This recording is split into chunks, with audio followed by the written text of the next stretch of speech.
Bismillahirrahmanirrahim. Assalamualaikum warahmatullahi wabarakatuh. Segala puji hanya milik Allah.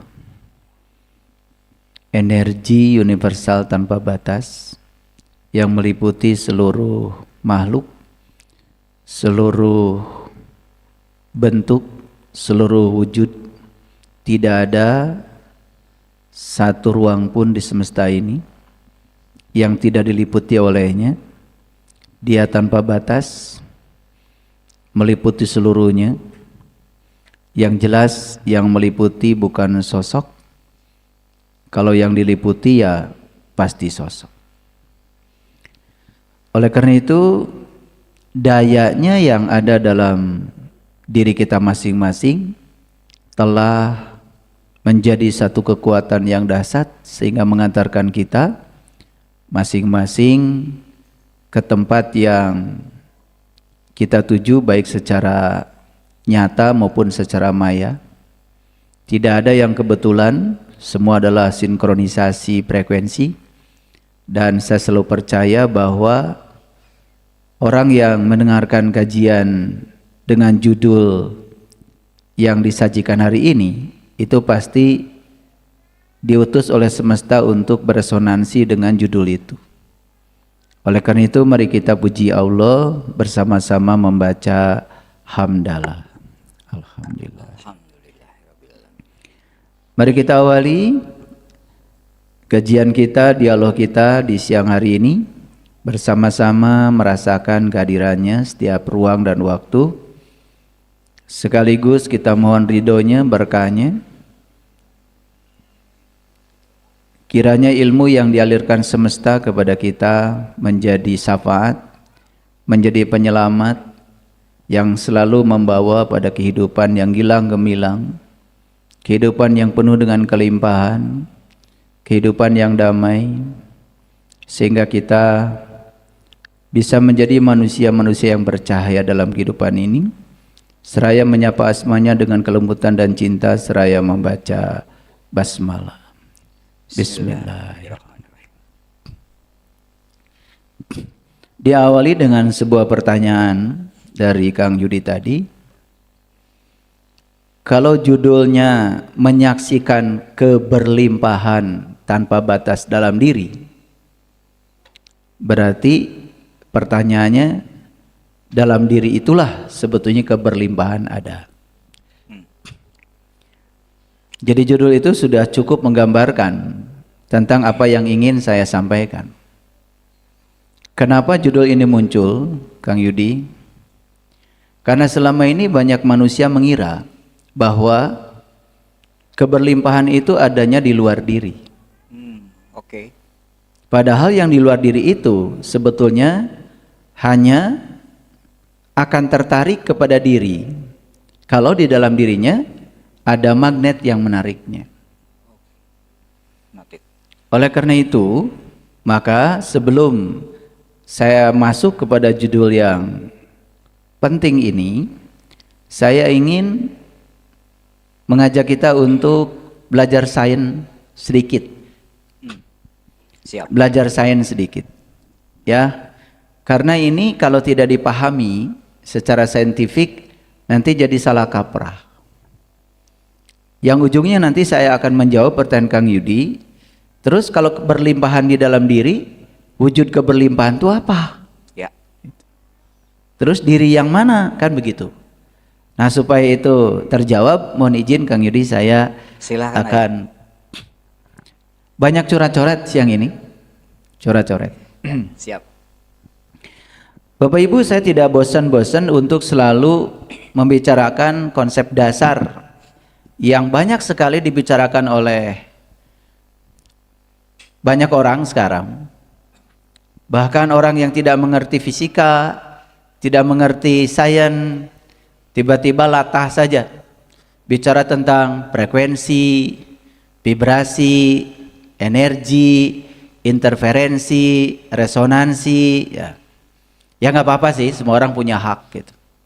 Tapi mari kita selami apakah kita mengerti yang kita ucapkan itu. Ya. Ya. Pertama saya ingin berbicara satu konsep yang besar, yaitu energi. Ya, energi. Energi itu apa sih? Ya, kalau menggunakan bahasa sains, energi itu adalah kemampuan untuk melakukan usaha. Jadi energi adalah suatu daya, ya, suatu daya. Istilah daya kalau dalam fisika itulah energi yang mengalir persatuan waktu. Makanya energi listrik dialirkan ke rumah, ya. Makanya orang di rumah menyebutnya daya, memasang daya listrik. Jadi daya itu sebetulnya energi persatuan waktu. Makin banyak energi yang dialirkan persatuan waktu, berarti daya yang dikirim PLN ke rumah makin besar. Wajar ya kalau tagihannya juga besar. Karena itu hukum kekekalan energi. Jadi jangan ingin terangnya banyak, alat listrik yang digunakan ingin semuanya nyala, tapi bayarnya sedikit. Nah, yang kayak gitu berarti dia melanggar hukum alam. Itu melanggar kekekalan energi. Sekaligus nanti akan kita bongkar. Kenapa ya di semesta ini ada orang yang sangat sulit didekati oleh keberlimpahan. Tapi ada orang yang tidak kerja keras, dia santai saja, ya, banyak istirahatnya, tetapi segala yang dia butuhkan ada. Karena kita selama ini terlalu percaya bahwa, ya, semakin cepat kita bergerak, seolah-olah kita semakin sampai. Makanya kita selama ini hidup di zaman segala sesuatu serba cepat. Naik sepeda motor, salib kiri, salib kanan, ujungnya kejepit ya, dibelokkan. Karena udah mobil mau belok ke kiri, dia masih maksa ke kiri, ya kejepit. Karena dia berpikir seolah-olah cepat itu cepat sampai. Padahal ya cepat gagal sebetulnya, ya. Coba kalau tenang sedikit ya, mungkin selamat. Bahkan dia yang nyampe duluan. Nah, kita akan buka rahasia ini semua. Jadi pertama yang saya ingin sampaikan adalah konsep energi. Jadi energi apa tadi? Iya, energi itu adalah kemampuan untuk melakukan usaha. Ketika energi ini dialirkan ke satu tempat, maka energi yang mengalir persatuan waktu disebutnya daya. Makanya kita sering menggunakan istilah yang kedua, yaitu daya. Ya, daya. Jadi daya itu adalah banyaknya energi yang mengalir persatuan waktu. Kalau dalam fisika ya, energi sendiri satuannya adalah joule. Kalau daya satuannya adalah watt, beda. Ya, watt, makanya kWh, kilowatt jam. Tuh kan? Ya. Itu sudah bicara tentang daya. Nah, ada lagi yang namanya frekuensi. Frekuensi. Oke, ini sering saya jelaskan ya. Frekuensi itu artinya adalah banyaknya kejadian persatuan waktu. Dan terserah kejadiannya apa. Nah, dalam konteks energi biasanya dikaitkan kejadiannya itu dengan banyaknya getaran. Maka ada istilah baru namanya vibrasi, ya. Vibrasi. Nah, kalau vibrasi jelas ini adalah getaran.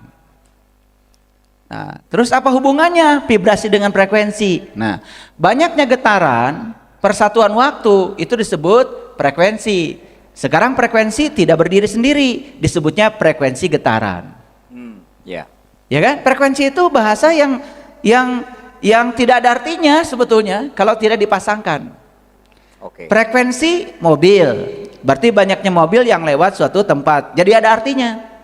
Frekuensi kelahiran, banyaknya kelahiran, persatuan waktu. Frekuensi kematian, banyaknya orang mati, persatuan waktu. Jadi istilah frekuensi itu nggak ada artinya kalau tidak dikaitkan dengan apa yang sedang dia bicarakan. Oke, objek. Ya kan? Nah, frekuensi mandi berarti kan banyaknya mandi per satuan waktu. Terserah waktunya, bisa 1 jam, 1 hari, 1 minggu, terserah. Waktu itu kan banyak satuannya. Jadi paham ya? Kan kita kadang-kadang bicara frekuensi. Ini kamu ngerti nggak gitu masalahnya?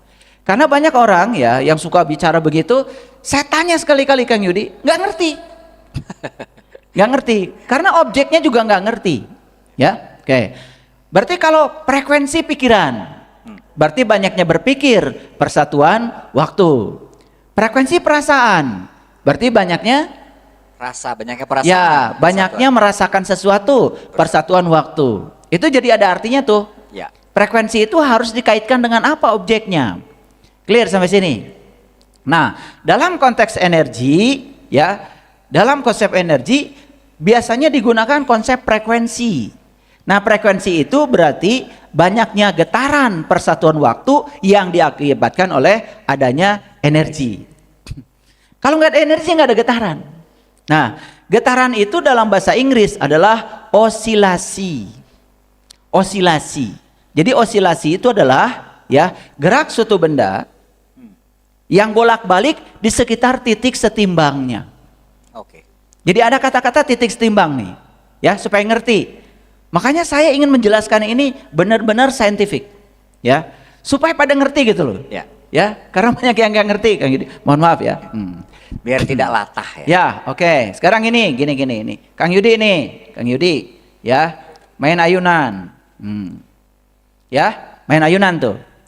Pasti kan Kang Yudi itu tidak mungkin dia bisa mengayun kalau dia tidak menarik diri dulu. Ke titik mana? Titik tidak setimbang. Jadi Kang Yudi itu menuju titik tidak setimbang. Karena titik setimbangnya di sini. Di sini, di tengah sini. Kalau Kang Yudi itu sekarang sedang berposisi di titik setimbang, nggak ada ayunan. Berarti nggak ada getaran dong. Betul nggak? Nah, tapi ketika Kang Yudi itu mengambil posisi ke titik tidak seimbang, maka alam semesta itu ya saking cerdasnya dia akan menarik Kang Yudi ke titik seimbangnya. Makanya kalau Kang Yudi melepaskan diri pasti akan pergi ke sini kan, ke sini. Tapi nggak diam di situ, karena energi potensial yang di sini dirubah menjadi energi gerak. Energi gerak ini membuat Kang Yudi punya kecepatan untuk bergerak ke arah sini, sehingga akhirnya Kang Yudi akan mengayun ke sebelah sini. Betul nggak? Tetapi juga ada batas maksimumnya. Ya. Nanti Kang Yudi akan balik lagi ke situ. Dan terus ke sana lagi. Lalu balik lagi ke sini. Nah, perhatikan ya. Dari titik seimbang ke seimbangan, menuju titik tidak seimbang, seimbang lagi menuju ke tidak seimbangan. Itu yang disebut dengan osilasi. Itu yang disebut dengan satu getaran. Ya. Paham ya? Makanya jangan suka bicara, oh menurut Nikola Tesla, ya pahamilah alam semesta dari sisi energi, frekuensi, vibrasi. Terus santai, kamu ngerti nggak? Makanya terapannya jadi keliru, ya, ya mau menarik kangkung aja tidak punya energi, ya itu karena keliru. Apalagi narik BMW, ya, iya sepeda motor aja cicilan nggak kebayar. Betul nggak? Tapi ngomong selalu energi, frekuensi, vibrasi. Ntar dulu kamu ngerti nggak gitu loh? Ya, saya aja ya mengerti konsep ini ya. Itu kuliahnya lama ya. Saya belajar fisika itu belasan tahun. Saya ngajar aja 35 tahun ngajar fisika. Ya, ngajar tiap hari. Berarti menyelami tiap hari itu. Ya, makanya saya hanya ingin berbagi aja Kang Yudi kepada yang banyak ngomong itu, ya suka bicara energi, frekuensi, vibrasi. Eta mana teh nyaon tuh, gitu. gitu. Paham ya sama sini? Sering pernah ayunan? Gitu. Jadi ayunan tuh sebetulnya ya menarik dari ke titik tidak seimbang, maka ditarik oleh semesta ke titik seimbang, ke titik tidak seimbang, terus ayun-ayunan. Betul nggak? Nah, ayun-ayunan. Ini yang disebut dengan gorak bolak-balik di sekitar titik seimbang. Ini namanya titik Setimbang. titik setimbang. Oke, paham sampai sini? Jadi semua yang bergerak bolak-balik di sekitar titik setimbang itu yang disebut dengan osilasi. Itu yang disebut dengan getaran. Paham ya? Nah, bahasa lainnya adalah vibrasi. Nah, lalu frekuensi apa? Frekuensi itu banyaknya getaran persatuan waktu. Misalkan gini, ya, Kang Yudi tadi pergi ke sini, ke situ, balik lagi ke sana, satu getaran. Ya kan? Nah, dalam 1 jam Kang Yudi bergerak berapa kali? Itu disebut frekuensi. Ya. Clear? Itu dulu. Ya, ini fisika SD ya, SD. Masa ayunan? Nggak ada hubungan dengan universitas. Ayun-ayunan kan anak TK. Betul nggak? Oke. Tetapi harus dicatat di sini, gerak bolak-baliknya di sekitar titik seimbang. Makanya begitu ada ketidakseimbangan, alam semesta akan selalu menarik ke titik seimbang. Contoh ya, tanah di bukit, kadar air banyak. Itu yang disebut dengan kasus hidrometeorologi. Oke. Jadi kadar air terlalu banyak. Akibatnya apa? Ya, tanah kehilangan keseimbangannya. Maka dia akan mencari tempat di mana dia bisa seimbang. Jadi sebetulnya longsor itu adalah ketidakseimbangan mencari seimbang, bukan bencana. Alam sedang mencari keseimbangan baru. Makanya begitu dia sudah seimbang, ya sudah.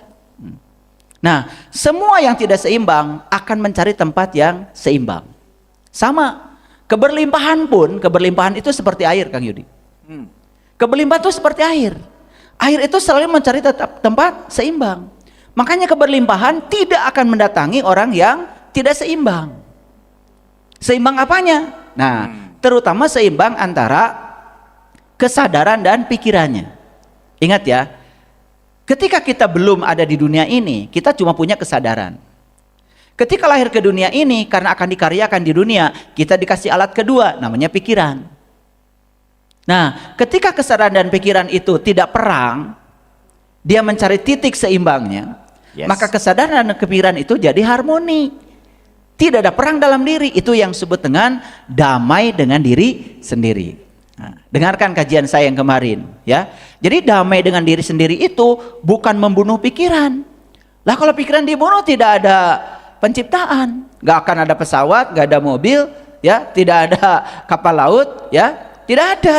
Semua penciptaan ini produk dari pikiran. Pikiran yang terkendali oleh kesadaran di Quran disebutnya akal, akli. Nah, makanya ada kata-kata ya di dalam Al-Quran ya, afala ta'qilun, afala ya'qilun. Nah itu. Jadi sebenarnya pertanyaannya bukan kenapa kamu tidak berpikir, terjemahan itu kurang tepat. Afala ta'qilun itu harusnya terjemahkan kenapa kamu tidak menggunakan akal. Sudah menggunakan pikiran tapi pikirannya tidak terkendali oleh kesadaran. Itu bukan akal. Nah itu yang sering membuat manusia menderita. Makan sembarangan, yang ngikutin pikiran. Nah kesadaran hilang, tidak mengomandoi. Dia makan sembarangan, akibatnya apa? Sakit tubuh. Makanya ditanya oleh Allah, afala ya'qilun.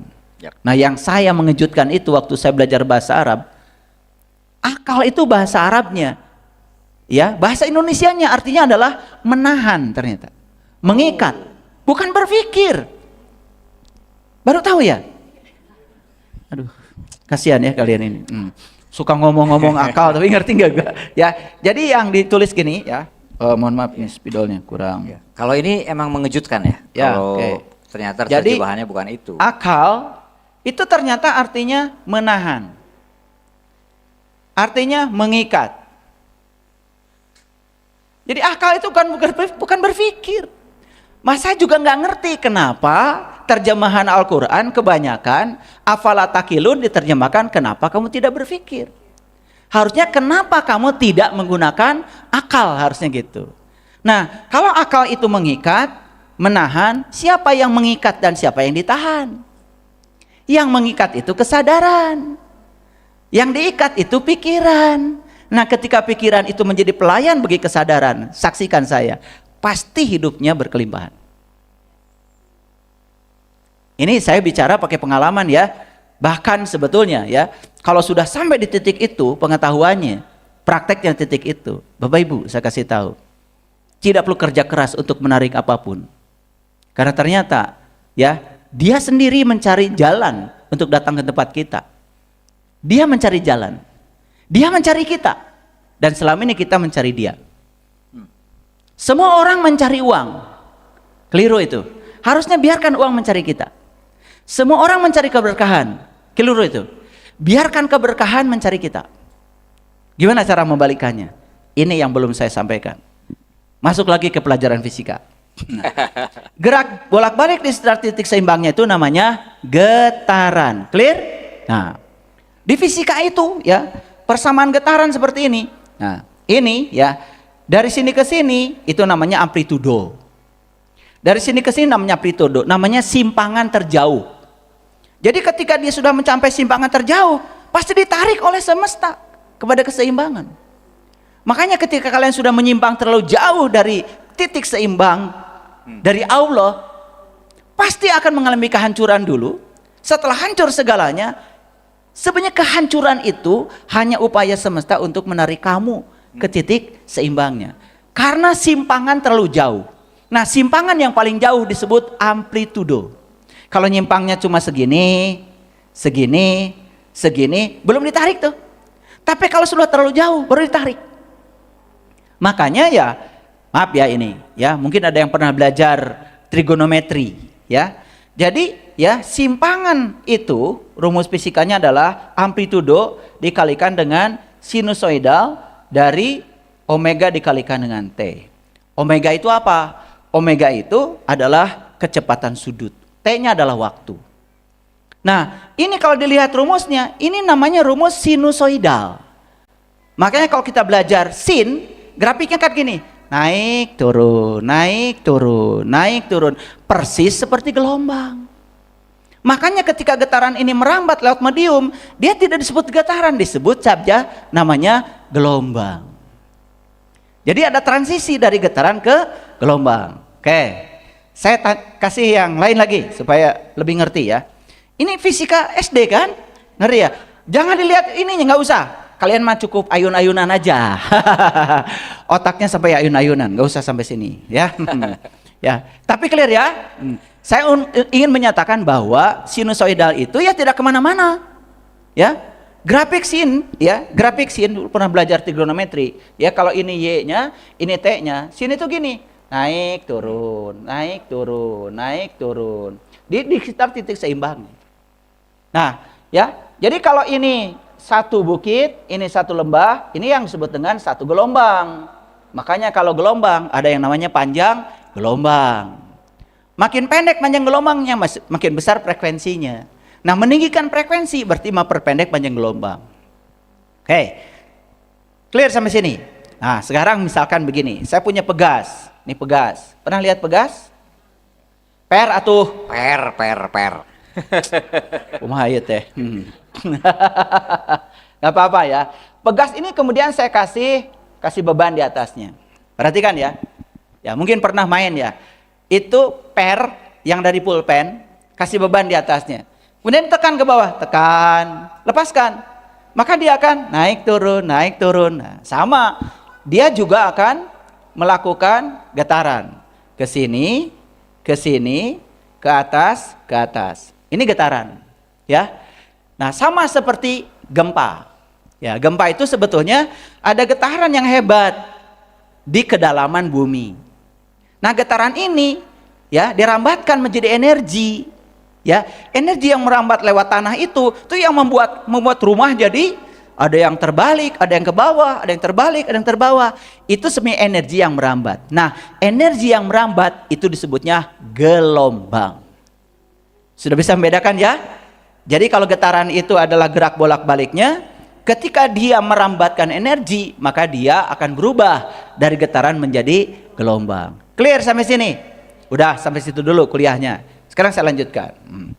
Ini juga sama nih, ya. Coba pernah nggak Bapak Ibu dulu main tali? Main tali. Ini spidol pada kemana nih?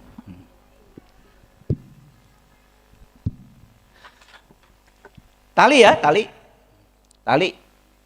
Asalnya tali begini. Kemudian digetarkan, naik turun, naik turun, naik turun. Kan akan ada gelombang. Betul nggak? Pernah main itu? Sapintrong. Gitu ya. Kalau yang bahagia waktu kecilnya pernah kenal itu. Ya, sapintrong itu kan jadi gini. Ketika ini digetarkan ke atas, ke bawah, ke atas lagi, terus. Bolak-balik, bolak-balik, bolak-balik. Apa yang terjadi? Di tali akan ada pola seperti ini. Nah, ini namanya gelombang. Getaran yang merambat disebut gelombang. Clear ya? Oke. Sampai sini ngerti? Nih saya diam dulu melihat wajah-wajah kalian ini gimana nih? Sepertinya ngerti ya. Ya, udah makan siang belum? Oke, lanjut ya. Sekarang lanjut sini. Lihat sini saya. Nah, ini Kang Yudi.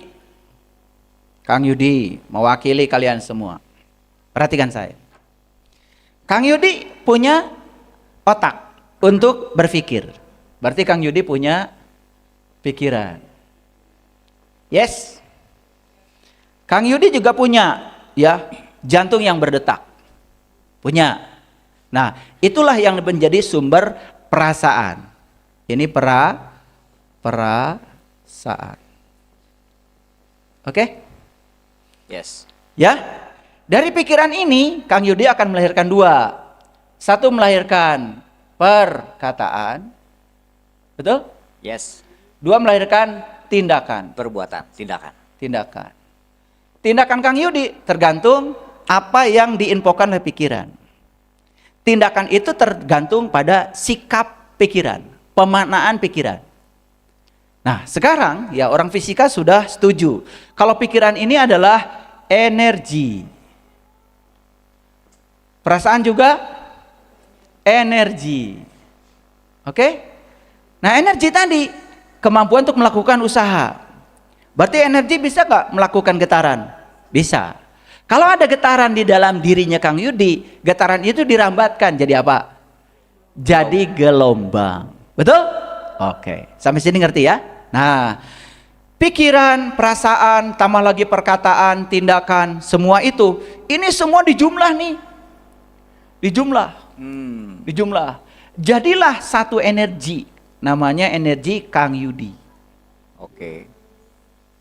Energi ini ya tergantung pada konstanta dikalikan dengan frekuensi. Karena sudah ngerti konsep frekuensi, saya udah berani nulis sekarang ini. Nah, inilah yang ditemukan oleh fisikawan modern sekarang, yang disebut dengan fisika energi, fisika gelombang.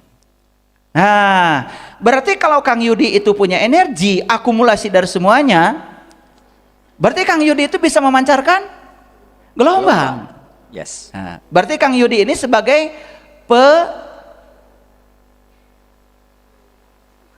pemancar. Oke. Oke. Nah, Kang Yudi itu ada dalam alam semesta. Dan alam semesta isinya energi. Juga. Ruang kosong ini isinya energi. Yes. Berarti Kang Yudi ini sedang memancarkan gelombang dari dirinya kemana? Ke alam semesta. Maka energi Kang Yudi akan ya direspon oleh energi semesta. Nah, ketika direspon, ya kalau sama frekuensinya disebut resonansi. Ya. Gitu. Nah, jadi sekarang Kang Yudi ini saya gambar ulang di sini. Sudah menjadi satu kesatuan. Yudi sudah memancarkan frekuensi. Yes? Berarti ada getaran? Ada. Getaran yang terjadi tergantung. Apa sih yang dipikirkan Kang Yudi berulang-ulang? Apa sih yang dirasakan Kang Yudi berulang-ulang?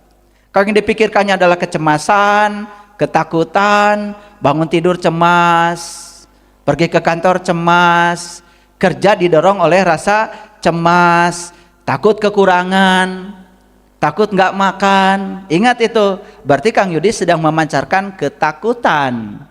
Nah, kalau gelombang dipancarkan, maka dia akan dipantulkan. Oke.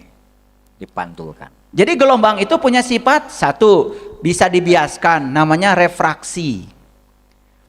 Pembiasan. Ya, dua dia bisa dipantulkan, namanya refleksi. Kayak kita nih berdiri depan cermin. Loh, kok bayangan saya ada di sana? Karena gelombang dari sini menuju cermin, oleh cermin dipantulkan. Nah, pantulannya kalau diperpanjang ke dalam, itu menjadi bayangan. Ya. Oke ya. Nah, masa saya harus ngajarin kayak gitu? Ingatlah pelajaran SMP ya, kelas 1. Oke, sekarang Kang Yudi sudah terakumulasi energinya, yes? Yes. Menjadi apa? Menjadi energi. Punya frekuensi? Punya. Punya. Ya. Berapa besarnya energi? Tergantung berapa besarnya frekuensi. Ya. Energi apa yang dimiliki Kang Yudi? Tergantung frekuensi apa yang diulang-ulang Kang Yudi. Kecemasan, kekhawatiran, kesedihan, atau sukacita, kebahagiaan, rasa syukur, cinta, terserah Kang Yudi. Jadi sebetulnya alam semesta ini sangat sederhana. Alam semesta hanya merespon gelombang yang kamu pancarkan. Sekarang ya, gelombang dipancarkan nih oleh Kang Yudi. Terus-menerus dipancarkan, konsisten. Apa yang konsisten dari Kang Yudi? Misalkan yang dipancarkan adalah rasa berkecukupan. Pokoknya banyak uang, nggak banyak uang, tetap aja merasa berkecukupan. Rasa berkecukupan itu berarti rasa berkelimpahan. Berarti alam semesta mengatakan, yes, karena kamu memancarkan keberlimpahan, maka aku akan memantulkan keberlimpahan. Bayangkan ya, doa yang isinya permintaan, yang didolong oleh rasa kekurangan. Bahkan saat berdoa, isinya adalah keluhan. Bayangkan ya, berarti dia sedang memancarkan kekosongan, sedang memancarkan kekurangan. Kata alam semesta, yes, kalau begitu aku memahami. Kamu sedang memancarkan kekurangan, maka aku akan memantulkan kekurangan itu. Bayangkan ya. Wow. Bayangkan ya. Makanya kalian yang sudah punya kumpulan doa-doa mustajab, ya, ternyata sampai sekarang doanya nggak nyata-nyata gitu. Ini saya jelaskan secara sains. Ya, makanya hari ini izinkan saya banyak menulis. Makanya tadi tim IT tanya, laptop ayah apa? Gak pakai laptop hari ini, nulis. Oke, jadi gelombang sampai sini. Nah, di sini ada tabir dari alam semesta. Semacam cermin yang siap memantulkan apa yang kamu pancarkan. Akhirnya apa? Energi yang dipanculkan ke sana akan dipantulkan lagi. Akhirnya datang ke Kang Yudi. Oke, sekarang saya mau jawab pertanyaan Kang Yudi tadi. Jadi apakah di dalam diri kita ada keberlimpahan? Yes. Yang pertama, ada kekuatan positif pada diri kita yang bernama cinta. Dan cinta itu tiada lain adalah Tuhan itu sendiri. Makanya Tuhan mengatakan segala yang bagus itu dariku, tapi segala yang buruk itu bukan dariku. Itu adalah hasil tanganmu sendiri. Dan Tuhan mengatakan musibah bukan dariku, musibah itu hasil dari tanganmu sendiri. Jadi adakah di sini keberlimpahan? Ada. Bukti yang paling nyata adalah kehadiran ilahi, kekuatan positif. Nah, pertanyaannya, keberlimpahan itu di luar apa di dalam? Di luar apa di dalam? Di dalam. Tapi kenapa kalian mencarinya keluar? Padahal yang di luar itu hanya memantulkan yang kamu pancarkan. Jadi kalau begitu, ini Kang Yudi ini pemancar atau penerima? Pemancar sekaligus penerima. Hati-hati kalian menjawab pertanyaan saya. Jadi Kang Yudi itu pemancar sekaligus penerima. Makanya kamu hanya akan menerima apa yang kamu pancarkan. Semesta tidak pernah terlalu pusing ngurusi kamu. Tergantung apa yang kau pancarkan, itu yang akan kamu terima. Itulah like attracts like. Hukum tarik menarik. Bayangkan sekarang, yang dipancarkan seseorang di sini adalah ketakutan. Coba sekarang, berapa banyak orang yang bekerja di semesta ini? Dan tanya satu-satu, kenapa Anda bekerja? Pasti jawabannya, kalau saya tidak bekerja, saya nggak punya uang. Kalau saya nggak punya uang, saya nggak bisa makan. Kalau saya nggak punya uang, saya tidak bisa bayar cicilan. Dan semua berfokus seolah-olah keberlimpahan itu wujudnya adalah uang. Ketika keberlimpahan dikecilkan, dikerdilkan menjadi uang, makanya dia hanya berfokus seolah-olah hidup hanya untuk uang. Dia hilang kesehatannya, dia hilang hubungan, dia hilang keharmonisan. Saya lagi ngajak main cucu di sebuah tempat main di sebuah mall di Bandung. Tiba-tiba ada orang datang sama saya. Guru, lagi apa ya? Ngasuh cucu. Cucu saya lagi lari-lari, saya juga pakai kaos kaki, ikut lari-lari lah. Biar senang cucu saya, jadi saya berlaku seperti anak kecil. Lalu orang yang datang itu bilang sama saya begini, kok ayah guru masih sempat ngurusi cucu? Nah, ini paradigma. Karena dia berpikir, ya, yang paling penting itu saya ngasih kajian. Saya tidak mau ngasih kajian tiap hari. Buat apa? Yang kemarinnya belum diamalkan. Saya ngasih kajian ya seminggu sekali aja, di sini aja 2 minggu sekali. Dan 2 minggu sekali juga waktu jeda untuk mengamalkan.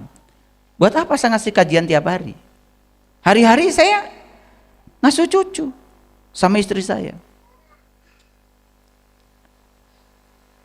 Dan mungkin orang itu berpikir bahwa mengasuh cucu tidak penting. Seolah-olah yang penting itu adalah bekerja, mencari uang, ceramah gitu, supaya saya disebut hebat gitu. No, gak ada artinya. Meluangkan waktu untuk orang yang kita cintai bukanlah suatu kesia-siaan. Ingat ya, istirahat itu perlu. Karena saat istirahat itu keberlimpahan. Kalau kalian masih menganggap istirahat itu adalah kemalasan, kecuali istirahat terus. Ya. Ya ini ada yang istirahat terus Kang Yudi. Ya. Baru aja istirahat, habis makan istirahat lagi. Lo kapan mau menggunakan energinya? Karena energi itu kemampuan melakukan usaha. Tapi kalau kita menyediakan waktu untuk istirahat, untuk jeda, ingat itu bukan kemalasan. Saya terkejut ya, di Korea ada pertandingan melamun. Waktunya 90 menit, ya. Ternyata dokter dilibatkan di situ. Karena apa?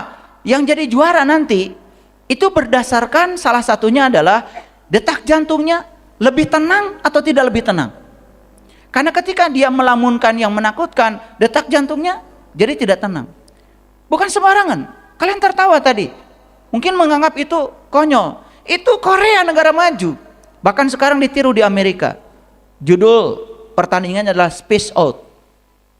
Melamun. Dan ternyata ya, di proposalnya itu saya baca apa? Ya, istirahat bukanlah menyia-nyiakan waktu, tapi meningkatkan produktivitas. Udah tingkat kesadaran tinggi gitu ya. Awas ya, kalian jangan kemudian jadi penitia nanti ngumpulkan orang sekampung ya. Kemudian pertandingan melamun ya, nanti kasurupan KB ya. Nu tanggung jawab. Harus pakai ilmu, makanya penitiannya pun harus punya ilmu. Oke, lihat saya semua. Jadi apa yang dipancarkan Kang Yudi dikembalikan ke mana? Ke saya. Dipantulkan oleh semesta, karena semesta ini hanya menjadi pemantul. Yes. Jadi Tuhan itu sebetulnya hanya pemantul apa yang kamu pancarkan. Jadi Bapak Ibu, apakah keberkahan itu di sini atau di luar? Di sini. Apa yang kamu pancarkan itulah keberkahan. Yes. Ya. Jadi sekarang ya, kita selama ini menganggap seolah-olah makin kerja keras, makin cepat bekerja, makin banyak proyek yang dikerjakan, seolah-olah makin sukses. No, kedamaian tidak berbanding lurus dengan seberapa cepat kau bergerak. Itu Kang Yudi. Wow, tepuk tangan dong. Saya pernah diajarin ayah oleh salah seorang orang tua. Buat saya itu ayah saya juga. Ayah untuk saya belajar juga. Dan ada kata-kata bijak yang beliau sampaikan. Bahwa seseorang dengan mudah akan bisa disebut dia paham dan dia cerdas. Jika dari sesuatu yang kompleks bisa disaripatikan menjadi sesuatu yang sederhana. Dan dia bisa menjelaskan itu dengan sederhana dan nendang kepada yang mendengarkan. Dan bagi saya sesuatu yang berbau fisika, berbau saintifik ini, vibrasi, energi, resonansi, energi daya tadi segala macam, ternyata sinkron secara saintifik dengan apa yang ada dalam diri. Dan ayah menjelaskan, istilahnya beberapa SKS kalau di kampus ini hanya dalam berapa menit. Jadi keren ya, tepuk tangan lagi dong. Oke, ayah, berarti kita dikasih, setiap manusia dikasih pikiran, dikasih perasaan. Apapun dipakainya, terserah si yang punya diri. Dan itu menurut hemat saya, itulah keberlimpahan.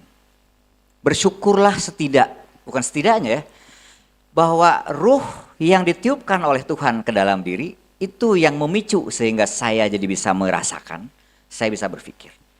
Dan itu seyogianya dipakailah sebaik-baiknya sesuai tanda kutip apa yang direncanakan oleh titik setimbangnya semesta. Ya. Gitu kan. Nah, yang jadi pertanyaan, tadi ayah menyampaikan bahwa yang disebut damai, selaras, itu adalah antara pikiran, perasaan, selaras atau berada dalam naungan yang disebut dengan kesadaran. Itu jadi ada 3 hal yang perlu dikaji menurut hemat saya, ayah bunda sekalian. Pikiran, perasaan, kesadaran. Sebelum ngomong kesadaran deh, kesadarannya simpen dulu ya, bagian terakhir. Pikiran dan perasaan sendiri sesungguhnya apa sih? Gimana ngebedainnya? Misalkan, istri saya lagi goreng ikan asin, masuk lewat hidung. Langsung kan, dari sini pindah ke pikiran, ini ikan asin, udah kebayang katelnya, yang kebayang ikannya, nanti pakai apa makannya, nasinya seperti apa, udah kebayang. Sehingga ser keluar, ada rasa tuh, urui kalau orang Sunda bilang, asinnya udah kerasa. Begitukah kita memaknai pikiran dan perasaan? Yes. Kalau sudah clear, sambungkan ke kesadaran ya. Betul sekali. Jadi kalau referensi orang-orang neuroscience mengatakan bahwa pikiran itu diibaratkan seperti mobil, sedangkan perasaan itu adalah bahan bakarnya. Jadi mobil itu nggak ada artinya kalau tidak ada bahan bakar. Jadi emosi itu perlu. Emosi itu perlu. Untuk mewujudkan sesuatu perlu ada emosi. Tapi emosi yang seperti apa? Nah, itu yang perlu dipahami. Sekali lagi saya tegaskan, mobil nggak ada artinya kan kalau tidak ada bahan bakar. Jadi sebetulnya mobil itu menjadi sangat berdaya justru ketika ada bahan bakar. Nah, dalam riset neuroscience ternyata otak ini ya hanya 1/5000 kekuatannya dari jantung. Jadi gelombang yang dipancarkan oleh otak itu hanya 1/5000. Berarti kekuatan terbesarnya adalah di jantung. Makanya antara pikiran dengan perasaan itu ya, itu sangat erat sekali. Coba, apa yang dipikirkan seseorang itu mempengaruhi detak jantungnya secara medis. Orang yang sedang memikirkan yang menakutkan, jantungnya juga akan kencang, napas jadi pendek. Iya, lebih cepat jantung. Itu secara fisik. Yes. Secara fisik. Betul. Jadi antara pikiran dan perasaan itu, apa yang dipikirkan sangat berpengaruh kepada perasaan. Apa yang dirasakan pun sebetulnya berpengaruh kepada apa yang dipikirkan. Jadi pikiran dengan perasaan itu sebenarnya adalah timbal balik. Nah, kenapa Allah menciptakan pikiran dan perasaan? Itu alat pencipta yang sangat luar biasa. Jadi kenapa saya mengatakan bahwa keberlimpahan itu ada di dalam? Kenapa? Selama kita masih hidup dan bersama dengan Allah yang Maha Hidup, berarti sesungguhnya di dalam diri kita itu ada sumber keberlimpahan. Yes. Dan kalau kita menggunakan sumber keberlimpahan itu, maka kita berarti memancarkan gelombang keberlimpahan yang akan dipantulkan oleh semesta juga keberlimpahan. Jadi kalau orang-orang yang, mohon maaf ya, di semesta ini hanya terbagi 2 orang. Orang yang punya cinta dan orang yang mengalami ketiadaan cinta. Allahnya ada dalam dirinya. Allah nggak kemana-mana. Tetapi dia tidak menggunakan Allah. Tidak menggunakan kekuatan Allah. Contoh sederhana ya. Bapak Ibu ya, melakukan pekerjaan. Misalkan, kenapa kau bekerja? Ya kalau saya nggak bekerja, saya nggak punya uang. Oke, berarti yang mendrive Anda bekerja adalah uang. Padahal sudah diajarkan sebetulnya oleh Nabi Muhammad, kullu amrin dibalin la yubda'u bi basmalah fahuwa aqta. Setiap pekerjaan kalau bukan atas nama Allah itu nggak ada hasil. Nah, coba kenapa tidak diganti aja? Saya bekerja karena apa? Saya sangat menghormati Sang Pencipta yang mengutus saya ke dunia ini, dan saya yakin Allah punya rencana hebat dengan saya. Saya diberi tangan, diberi kaki, diberi mata, diberi telinga, semua adalah instrumen yang Tuhan berikan. Dan dengan instrumen itu, saya harus menggunakan daya dalam diri saya supaya saya menjadi kepanjangan tangan Tuhan untuk menyampaikan cinta kasih Tuhan. Dia akan sangat senang melakukan pekerjaan, dan disitulah ikhlas. Itulah orang yang sedang dikejar berkah. Dan orang yang tadi bekerja mencari uang, dia sedang mengejar berkah. Padahal sebetulnya kita hanya disuruh untuk menjadi sesuatu dalam diri agar berkah mengejar kamu, bukan kamu mengejar-ngejar berkah. Ini harus dibuktikan Bapak Ibu. Saya bicara begini, saya sudah membuktikannya. Dan luar biasa, hidup itu sangat menakjubkan. Ya, sangat menakjubkan. Saya hanya treadmill, sambil menikmati nafas masuk, nafas keluar. Dan saya seperti memasuki satu dimensi yang sangat tenang, sangat damai. Selesai treadmill, tiba-tiba saya dapat berkah. Bahkan berkah itu sama sekali tidak saya pikirkan. Jadi saya berani mengatakan, begitu kita sudah menjadi medan magnet, nyaris tanpa upaya, bahkan yang tidak kita pikirkan itu datang dengan sendirinya. Wa yarzuqu min haitsu la yahtasib, itu di situ. Jadi tugas kita adalah bagaimana ya agar di tubuh ini antara pikiran, perkataan, perasaan, tindakan itu selaras. Coba bayangkan ya, kita berdoa, menyampaikan permohonan, didasarkan oleh rasa kekurangan. Doanya pun kemudian penuh dengan drama. Seolah-olah kita nggak punya apa-apa gitu. Ya. Dan ketika kita menyampaikan permintaan dari rasa kekurangan dan kita seolah-olah tidak punya apa-apa, berarti alam semesta tidak mengerti kata-kata kita. Ketika kita menyampaikan serombongan permintaan, alam semesta itu tidak melihat itu, tapi melihat apa yang menggerakkan kamu. Yang dilihat adalah getarannya. Getaran yang dibaca oleh semesta adalah getaran kekurangan. Gelombang yang dipancarkan, gelombang kekurangan. Itu yang dipantulkan kepada kita. Dan kita terus menerus berada dalam kondisi kekurangan. Jadi kembali ke pertanyaan Kang Yudi. Terus bagaimana pikiran dan perasaan? Secara neuroscience saya jelaskan tadi. Secara praktek dalam kehidupan sehari-hari. Coba Bapak Ibu. Ketika Bapak Ibu memikirkan sesuatu yang mencemaskan, menakutkan, perasaannya langsung gak enak. Betul nggak? Sebetulnya perasaan ini, Kang Yudi, perasaan ini adalah pemandu. Perasaan ini adalah hudan. Perasaan ini adalah penunjuk arah. Ketika pikiran sedang meracau, memikirkan yang gak penting, perasaan langsung merasa tidak enak. Harusnya stop memikirkan yang meracau tadi. Karena perasaan sudah ngasih sinyal, alarm. Tapi gitu nggak kita? Enggak. Terus saja memikirkan yang itu. Akhirnya pikiran yang tadi semakin tidak terkendali, wujudnya pikiran mengendalikan kita. Dia jadi ego. Yes. Makanya dalam bahasa Al-Quran, mohon maaf Bapak Ibu, ya, ada pikiran, ada akal, kemudian ada nafsu. Apa bedanya akal dengan nafsu? Sebutnya akal dan nafsu, wujud nyatanya pikiran. Pikiran terkendali disebut akal. Ketika pikiran tidak terkendali disebut nafs. Nah kita kadang-kadang kan bicara nggak jelas. Mana nafsu, mana akal, nggak jelas lah pokoknya ya, gitu. Barang nggak tahu. Dan sudah tidak jelas itu, ketidakjelasan ini disampaikan. Banyak orang yang menyampaikan dalam kajiannya, menyampaikan yang dia sendiri tidak jelas, dan ketidakjelasan itu seperti virus. Disampaikan terus menerus. Nanti yang mendengar disampaikan lagi. Kan berbahaya itu. Itulah relasi antara pikiran dan perasaan. Nah, sekarang di mana kesadaran? Yes. Nah, kesadaran ini, dialah sebetulnya yang mengamati pikiran dan perasaan.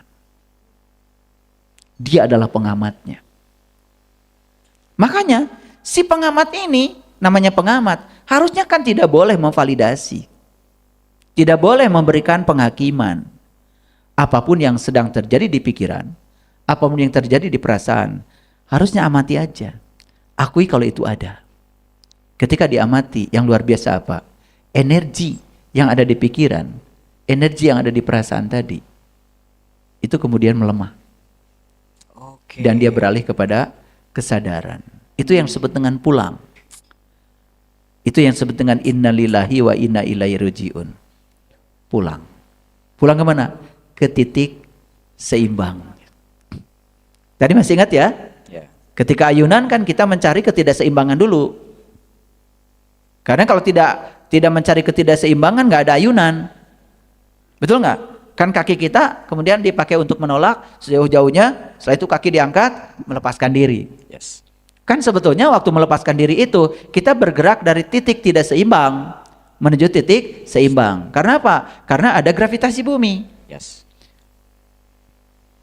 Gravitasi, ayun-ayunan hanya bisa terjadi ketika ada gravitasi. Di tempat yang tidak ada gravitasi, tidak ada ayun-ayunan. Makanya kita beruntung ada di sini. Dan gravitasi itu bagi saya adalah surga. Kalau tidak ada gravitasi, kita tidak bisa duduk. Dan kalau tidak ada gravitasi juga tidak ada anak. Betul nggak? Ya iya. Yang suami terbang kemana, yang istri terbang kemana, betul nggak? Nggak ada di kasur kan, betul nggak? Ya nggak jadi anak, betul nggak? Ya. Makanya kalau kita belajar gravitasi aja itu 2 hatam sebetulnya. Itu hanya satu hukum alam. Kalau kita tahu bahwa gravitasi itu begitu besar perannya, coba Bapak Ibu, ibu-ibu masak, melemparkan garam, melemparkan gula, melemparkan kencur, melemparkan apa? Kan nggak kemana-mana. Yes. Nyatu di situ, surga. Coba masaknya di tempat yang gak ada gravitasi. Betul nggak? Sampai astronot itu mau minum kopi aja menciptakan gelas anti gravitasi. Saking ingin minum kopi, hanya kopi. Dan kita dari kecil tinggal di sini tidak merasakan apa-apa karena tidak berpikir. Padahal kalau kita berpikir itu keberlimpahan. Itu keberlimpahan. Kita hidup di medan gravitasi, itu keberlimpahan. Wah, kalau semua saya bongkar itu, keberlimpahan itu luar biasa. Luas. Makanya Bapak Ibu, saya ingin katakan pada Bapak Ibu semuanya, kalau ingin berkelimpahan, kuncinya cuma satu, syukur. Tapi bukan syukur di akhir perjuangan, syukur di awal perjuangan. Lihat saya semuanya, yang syukuran di akhir perjuangan itu bohong. Karena syukuran yang sebenarnya itulah awal keberlimpahan. Kebanyakan kita menunda syukur, menunggu hasil. Itu yang keliru. Cobalah sekarang belajar bersyukur di awal. Karena awal keberlimpahan adalah syukur. Apa itu syukur? Syukur itu adalah terbuka. Terbuka menerima segala apa yang ada apa adanya. Dan kita merasa cukup. Merasa cukup itulah keberlimpahan.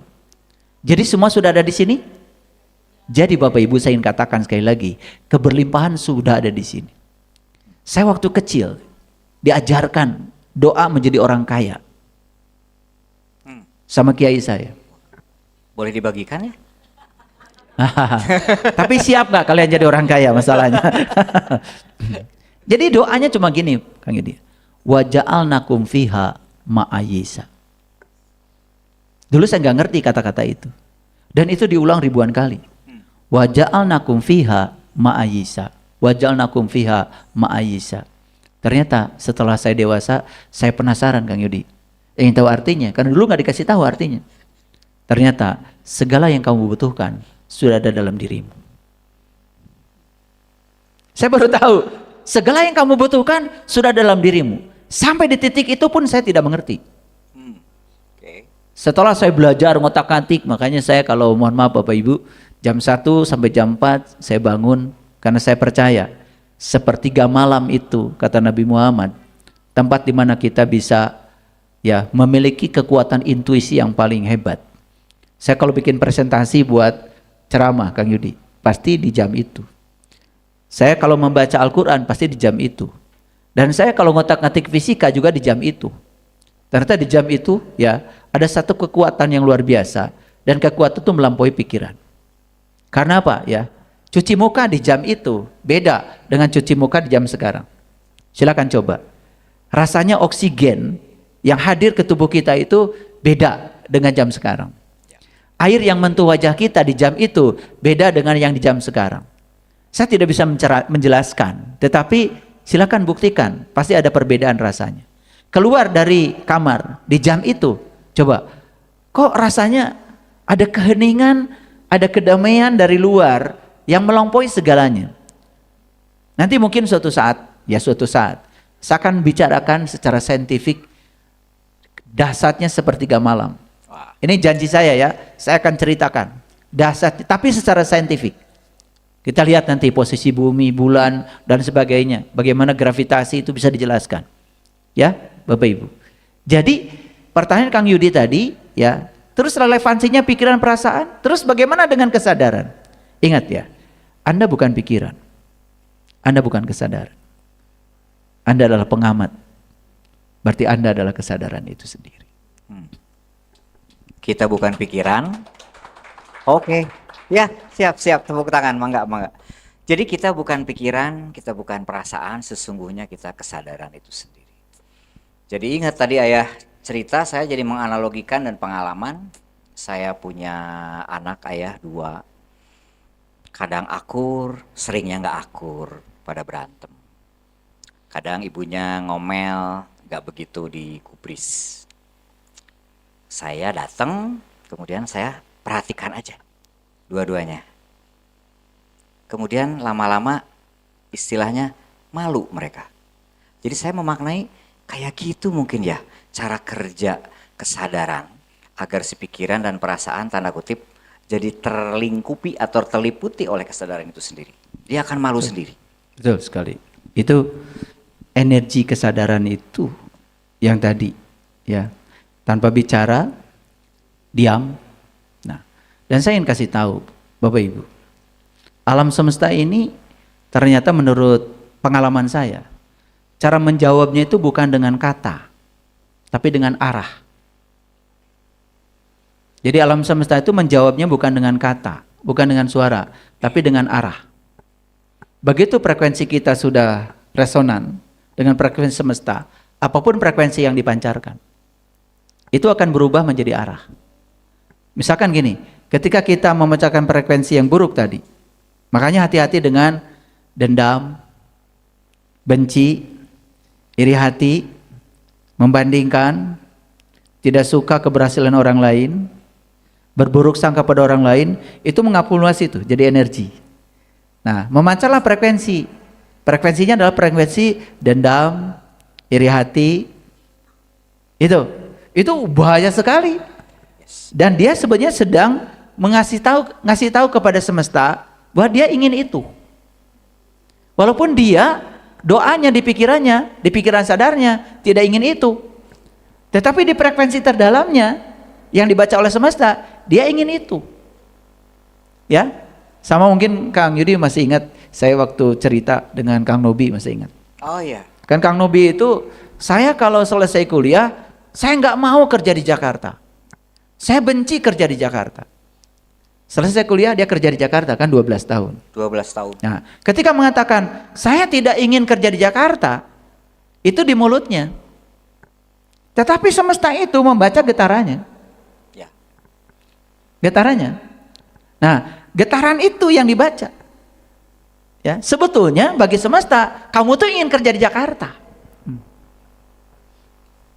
Akhirnya kerja di Jakarta 12 tahun. Ya. Betul nggak? Itu hukum tarik menarik. Ya. Like attracts like. Ya. Nah, jadi kembali lagi kepada cerita Kang Yudi tadi. Nah, ternyata anak diomelin malah mungkin akan melakukan perlawanan. Tapi tadi disaksikan aja. Tanpa penghakiman ya Kang Yudi. Cuma diam aja. Cukup main mata aja. Oh ya. Nah, ketika kita itu bisa jadi contoh yang bagus. Ya, ternyata pikiran dan kesadaran itu ketika disadari bukan diri kita dan kita tidak mengidentifikasi diri kita sebagai itu dan kita masuk pada kesadaran, dia kehilangan dayanya. Jadi anaknya Kang Yudi yang 2 tadi itu kehilangan dayanya. Terserap ya oleh kesadaran. Bukan kesadaran Kang Yudi. Kesadaran yang ada dalam dirinya sebetulnya. Gitu. Ya. Ayah Bunda, biar seru, biar nggak ngantuk, tepuk tangan yuk. Aduh, pertanyaan belum ada ini kalau dari TikTok. Semuanya ya semua appreciate ya, berterima kasih. Ini kajiannya simpel tapi mendalam. Bahasannya sederhana, ada kata-katanya nggak banyak. Pikiran, perasaan, kesadaran, tapi mendalam. Bermanfaat sekali, alhamdulillahirabbil alamin. Terima kasih. Suaranya narasumber dengan suaranya moderator hampir sama. Ya, hampir sama katanya suara kita. Ayah bunda yang di studio sekarang, ada yang mau ditanyakan? Mangga, Bapak, tolong mic-nya dibantu.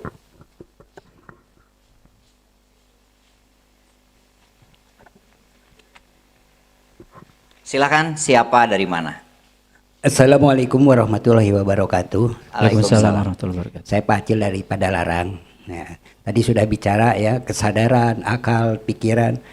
Menurut pengalaman kemarin saya itu ada acara nikahan. Di situ ada namanya kesurupan, kesetanan. Nah itu ada di mana itu? Di situ ada dikatakan malaikat, jin, setan, iblis. Itu ngancik di mana? Ya cuman itu aja pertanyaannya. Terima kasih. Assalamualaikum warahmatullahi wabarakatuh. Waalaikumsalam. Ya, waalaikumsalam warahmatullahi wabarakatuh. Kesurupan, ayah. Kesurupan itu yang masuk teh apa katanya? Macam-macam, campur aduk itu malaikat, jin, setan atau mangga ya? Baik ya. Itu resonansi energi. Ya. Jadi seseorang yang kehilangan kesadaran tentang tempat tinggalnya sendiri. Jadi orang ini terasing di tubuhnya sendiri. Nah, ketika dia terasing di tubuhnya sendiri, ya, dia itu tubuhnya itu mengalami kekosongan. Ketika mengalami kekosongan, kan sebetulnya di sekitar sini banyak energi nih yang berebut ingin menggunakan kekosongan itu. Tapi yang jelas energi yang akan menggunakan itu pasti bukan energi tingkat tinggi, bukan. Pasti energi yang sama. Sama dengan tempat dia tinggal tadi yang mengalami kekosongan. Akhirnya kan, ya, di tempat itu, ya, ada energi yang masuk. Nah, energi yang masuk itu mengendalikan tubuhnya sehingga dia kehilangan kesadarannya. Tapi suatu saat dia balik lagi. Dia baru sadar setelah jauh, saya kok pergi dari rumah saya sendiri gitu. Nah, ketika mau balik, dia juga keluar lagi. Jadi fenomena kesurupan ini sebenarnya kompleks, tidak sesederhana itu. Itu salah satu penjelasan.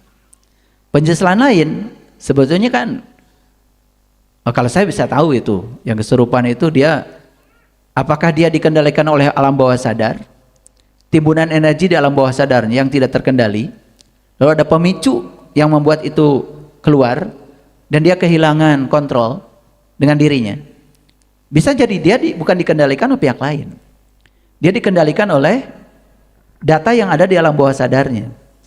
Yang saat itu ya mencuat ke permukaan secara impulsif dan dia tidak lagi tidak terkendali lagi. Apalagi ya kalau dikaitkan kesadaran. Orang ini kan jelas-jelas tidak punya kesadaran. Jadi energinya sedang sepenuhnya dikendalikan oleh energi yang ada di alam bawah sadar. Jadi simpanan energi di alam bawah sadar akibat dari ada pengulangan data yang kemudian masuk ke situ, itu juga jadi simpanan energi. Sama dengan pertanyaan Kang Yudi tadi. Kan Kang Yudi juga tadi bertanya tentang pikiran itu apa sih sebetulnya kan? Pikiran itu kan sebetulnya ya program yang mengendalikan otak kita. Kan otak kita itu kan sebenarnya hardware-nya. Pikiran itu software-nya. Aplikasi yang masuk mengendalikan hardware kita. Nah, tentu saja aplikasi yang masuk dari mana? Dari keluarga, dari lingkungan, dari guru, dari macam-macam itu. Masuk itu berulang-ulang. Nah, itu yang membentuk menjadi pikiran. Makanya pikiran setiap orang itu sangat beragam, ayah. Jadi pikiran itu tidak terbentuk dalam waktu yang singkat. Pikiran itu terbentuk dalam proses yang sangat panjang. Ya sama seperti HP kita. Perhatikan saya. Secanggih apapun HP ini, kalau tidak ada program aplikasi yang diinstalkan ke sini, HP kita tidak ada gunanya. Betul nggak? Tidak bisa bikin foto, tidak bisa bikin video, tidak bisa WA, betul nggak? Tidak bisa menghitung, ya, tidak bisa menulis, tidak bisa presentasi. Dan ini menjadi sangat hebat. Itu tergantung seberapa hebat program aplikasi yang diinstalkan, yang kompatibel dengan hardware-nya ini. Ya, oleh karena itu saya ingin kasih tahu Bapak Ibu. Jadi hardware dengan software itu kompatibel, harus kompatibel. Harus kompatibel. Ketika hardware-nya tidak mendukung, software setinggi apapun, secanggih apapun, dia lelet, nggak bisa. Ya. Nah makanya kenapa saya berwajah ini, kenapa di kehidupan saya penampilan seperti ini, itu kompatibel dengan software, dengan data. Jadi yang menentukan wajah kita seperti ini hari ini, itu bukan Allah. Itu data kita. Karena di kehidupan kita hari ini, kita harus berwajah seperti itu untuk menyelesaikan karma-karma kita. Jadi kembali lagi ke kasus kesurupan itu, tadi saya jelaskan dua segmen aja. Satu digunakan pihak luar ketika dia terasing di tubuhnya. Yang kedua bisa jadi dia dikendalikan oleh kekuatan alam bawah sadarnya. Dan itu energi. Yes. Dia juga mampu melakukan itu. Ya, ketika seseorang kehilangan kesadaran. Dan saya yakin ya, kalau orang yang sudah tinggi ya, belajar kesadaran, hidup berkesadaran, apalagi sudah kenal jati diri, jauhlah yang kayak gitu-gitu. Saya bukan menyepelekan yang kesurupan itu ya. Kalau orang masih kesurupan itu sudah di titik nadir itu frekuensinya. Ya, mohon maaf. Ya, terjawab ya. Jadi kesurupan, kadang orang nyebutnya kesetanan, kita ganti biar kita kemasukin Tuhan jadi ketuhanan. Sekarang sudah masuk Ayah beberapa pertanyaan dari teman-teman kita di YouTube. Kurang lebih sekarang hampir 2000 sahabat yang kumpul di TikTok nih, live TikTok. Pertanyaannya kalau saya rangkum beberapa ini hampir sama. Dan sudah mulai, alhamdulillah, sudah mulai sinkron, sudah mulai cerdas nih sahabat kita di TikTok kita. Teman-teman di sini memahami Ayah Guru itu sesungguhnya sedang menjelaskan tentang doa. Nah, nanti Ayah yes or no, kalau buat saya ya inilah doa secara realnya itu ya ini barangnya. Nah, pertanyaannya, agar doa cepat dikabul. Nah, berarti kalau gitu saya ganti pertanyaannya kurang lebihnya, agar selaras pikiran dan perasaan, adakah metode, tanda kutip, agar tujuan atau yang harapan tadi cepat tercapai? Sekalian ya sepaket pertanyaan yang kedua, ada ciri nggak sih kalau pikiran perasaan itu sudah selaras sehingga ada ciri selanjutnya, bakal dikabul nih. Ada indikasi itu nggak ya? Itu katanya, ada dua pertanyaan, enggak?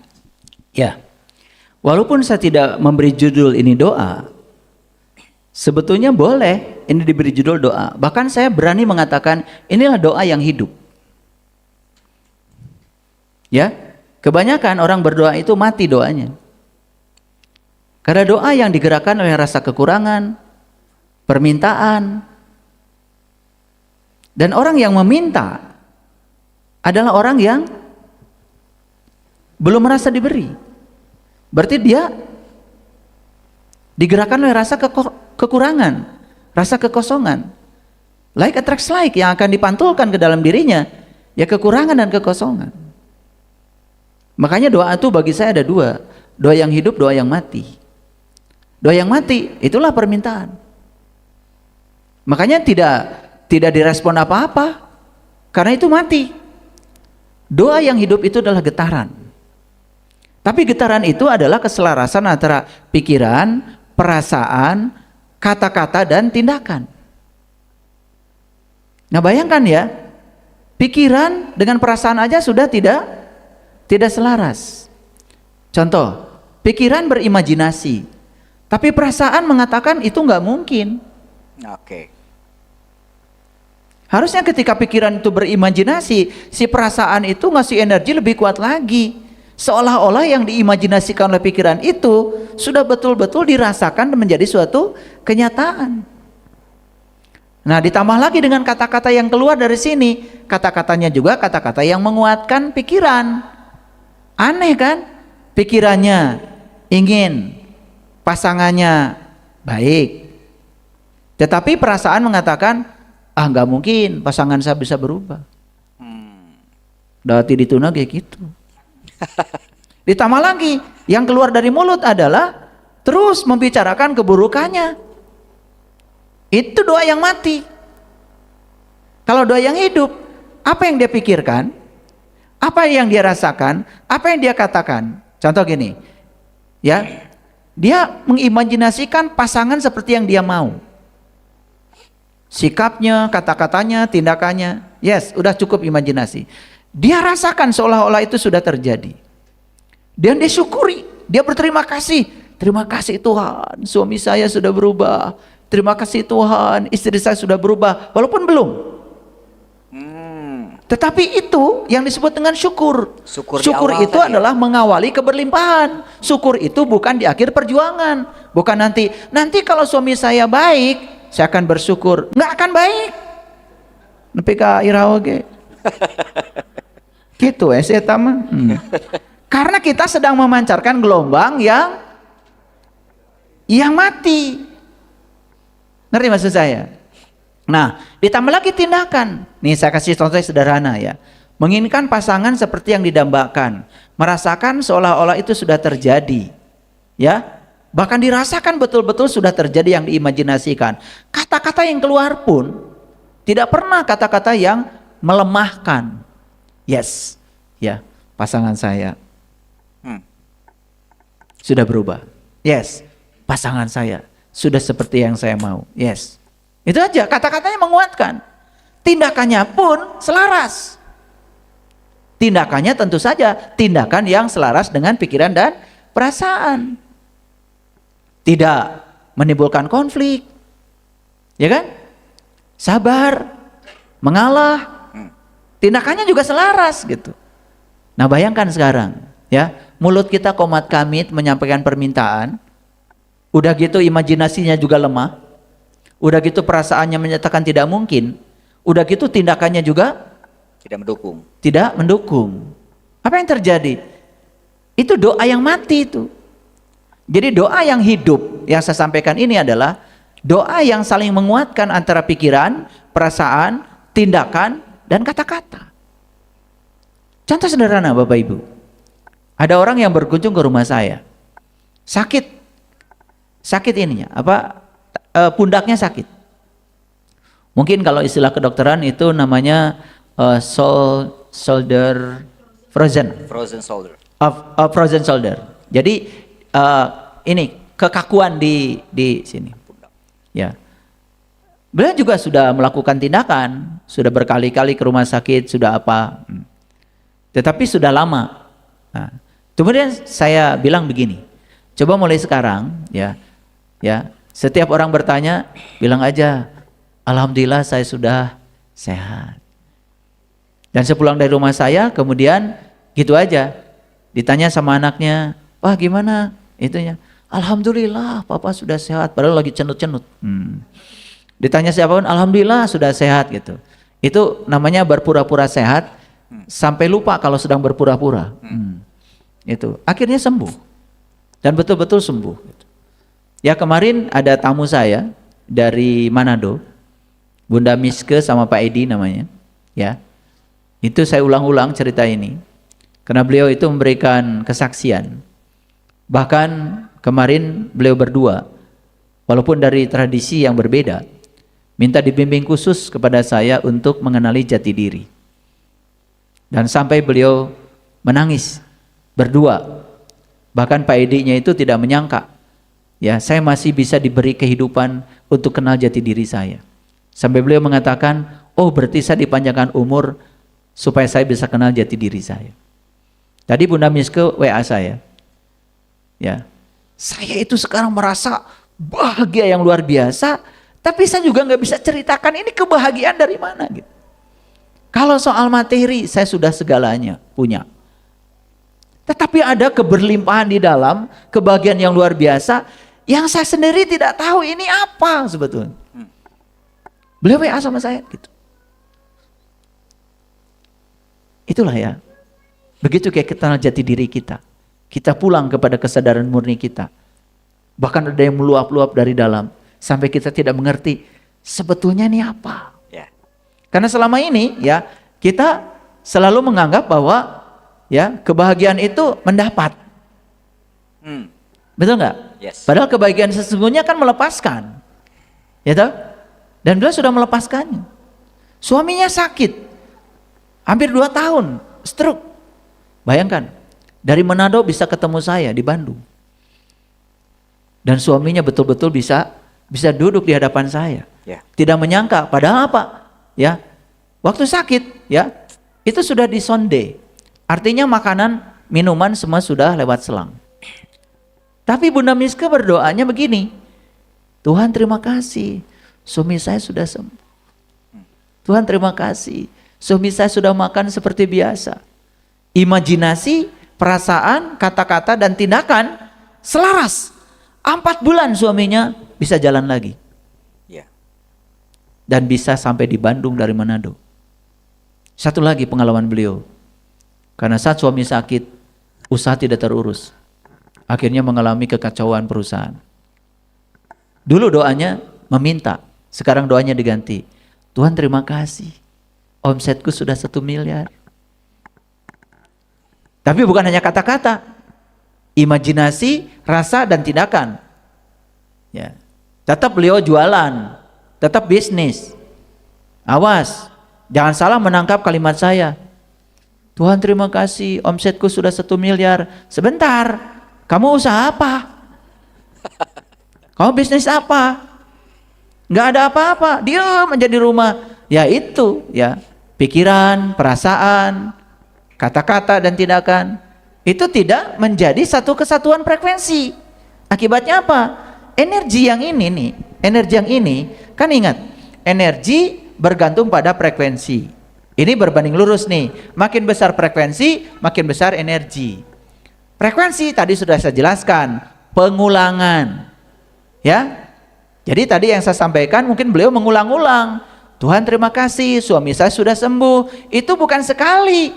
Dalam sehari terus diulang-ulang, frekuensinya membesar, energinya membesar.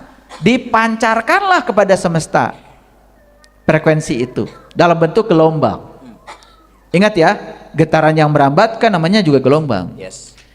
Oleh semesta nih, ya terserah mau menyebutnya Tuhan, mau menyebutnya apa terserahlah. Mau disebutnya energi universal tanpa batas terserah. Sampai di sini, di cermin itu, dipantulkan, tidak berkurang. Itu yang dikatakan di Quran. Famay ya'mal misqala dzarratin khairan yarah wa may ya'mal misqala dzarratin syarran yarah. Apa yang kamu pancarkan, itu yang akan aku pantulkan. Jadi Bapak Ibu, ketika kita melihat kehidupan pribadi kita hari ini, sudah cukup untuk mengatakan bahwa itulah diri kita. Sebetulnya kita tidak sedang melihat alam semesta. Kita sedang melihat diri kita sendiri. Itu yang dikatakan di Quran. Iqra kitabaka kafa binafsika al-yauma 'alaika hasiba. Bacalah kitabmu. Cukuplah itu menjadi juru hisabmu. Membaca kitab berarti membaca realitas hidup. Realitas hidup adalah cerminan dari apa yang ada di dalam. Karena yang di luar adalah proyeksi yang di dalam. Itulah teknik membaca kitab. Wow. Keren Ayah. Dan penjelasan Ayah tadi menjawab pertanyaan-pertanyaan lain. Tadi ada yang menanyakan, apakah kesadaran boleh saya maknai sebagai Tuhan atau bagian dari Tuhan? Tadi Ayah menyampaikan, mau bahasanya apa silahkan. Berarti betul ya, Yes. ada sahabat yang menyimpulkan seperti itu. Makanya saya sangat kagum ketika saya dulu pernah belajar sama guru-guru dari keyakinan yang berbeda dengan saya, Kang Yudi. Saya pernah belajar dari keyakinan Hindu. Saya bukan mau mencampur adukan ajaran agama, tapi saya ingin memperluas wawasan saya. supaya saya tahu, saya tidak menyalahkan orang lain karena kebencian, tapi saya ingin mengapresiasi semua ajaran untuk menguatkan perjalanan saya. Yes. Saya percaya orang tua saya Islam, saya lahir Islam, itulah jalan saya. Jadi saya tidak mau sedikit pun berubah pikiran untuk pindah jalan. Tetapi saya ingin belajar jalan-jalan yang lain, bukan untuk membandingkan, karena saya ingin memperluas wawasan saya. Dan apa yang terjadi? Saya di situ diperluas wawasan saya. Ketika saya belajar dari guru-guru yang beragama Hindu, mereka di sana jarang berbicara Tuhan. Guru-guru Buddha jarang berbicara Tuhan. Selalu setiap hari yang bicarakan mereka adalah kesadaran tertinggi. Ya. Dan Tuhan bagi mereka adalah kesadaran tertinggi itu. Ya. Jadi kalau orang sudah berketuhanan, artinya sudah berakhlak seperti akhlaknya Tuhan. Berarti dia sudah mencapai kesadaran tertinggi. Itu yang disebut dengan ketuhanan, kesipati sifat-sifat Tuhan. Makanya orang yang seperti itu hidupnya penuh dengan kesadaran. Dari situ saya kemudian, oh, pantesan ya, praktis gitu belajarnya, karena langsung menyentuh kehidupan. Ya ternyata di Quran saya menemukan kalimat yang sama, cuman bahasanya berbeda. Makanya di Quran surat An-Najm kan Allah berfirman, walaqad ra'ahu nazlatan ukhra inda sidratil muntaha, indaha jannatul ma'wa. Ternyata surga, kata Quran, itulah kesadaran tertinggi. Itu diabadikan di surat An-Najm itu. Bapak Ibu boleh baca An-Najm 13, 14, 15, 16. Luar biasa itu. Makanya waktu anak saya yang ketiga lahir, saya mengalami pengalaman spiritual yang sangat dahsyat dengan An-Najm. Makanya begitu anak saya ketiga lahir, saya beri nama Ainun Najma Putri. Mengenang pengalaman saya dengan An-Najm itu. Karena saya mendapatkan pemahaman yang luar biasa dari Quran surat An-Najm. Dan ternyata Nabi Muhammad bertemu Tuhan di puncak kesadarannya. Namanya Sidratil Muntaha. Dan ternyata di ayat itu dikatakan, indaha jannatul ma'wa. Disitulah sebetulnya surga berada. Jadi surga itu bukan geografis. Tapi surga itu adalah aspek psikologis kita saat kita mencapai kesadaran yang tertinggi. Oke, keren. Keren banget. Pertanyaan lagi ya, masih nambah. Kita masih cukup waktu ini. Ada dua nih pertanyaannya. Yang pertama, belum terjawab ya katanya. Ada ciri nggak yang bisa dirasakan?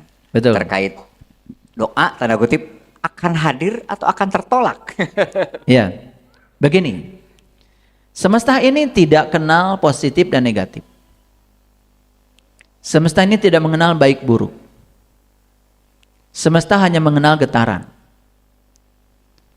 Getaran yang manapun akan dikabulkan.